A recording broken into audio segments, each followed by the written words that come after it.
Oh guys, good afternoon. Yes, sir. This is our second session regarding navigation. I will teach you how to get the actual gyro error. Ang mga tinuturo ko sa inyo, actual na ginagawa sa barko. Hindi yung kung ano na ituturo ko.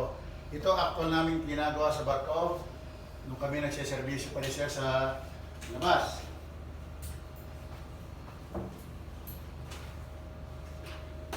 Ngayon, ang ating problem is how to get gyro error, how to get the deviation, how to proper apply the variation, and how to get true course. Ang given gyro course, you have the gyro course. Look at this. And another given is magnetic course.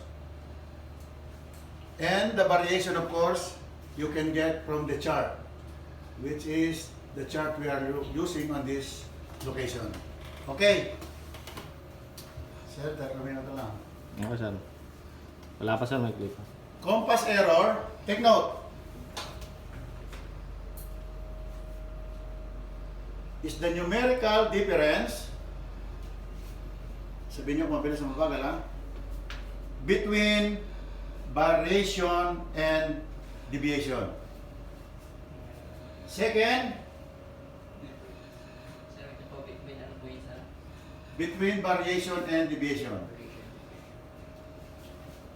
And then deviation is the difference between compass error and variation. Kung hindi niyo matatapos at apurahan na ito, mamaya na nakopya na tuloy para makapag-compute kayo kagad. And to get true course, get the gyro course and plus or minus the gyro error. The answer is true course. That is how to get the true course. Okay? If you are ready, you can start compute. Ang maaga matapos, pwede na kayong magbaba or tutuloy yung pinapagawa ni Sir. At bukas naman ay wala kayong trabaho after our loading and discharging. Because today Saturday, ito napili ko para hindi naman masyadong heavy ang load. Okay sir, thank you very much again. Ito po muli, si Dongking the Super Lolo Biker, nagsisilbing kapitan ninyo dito sa Binibining Matnog.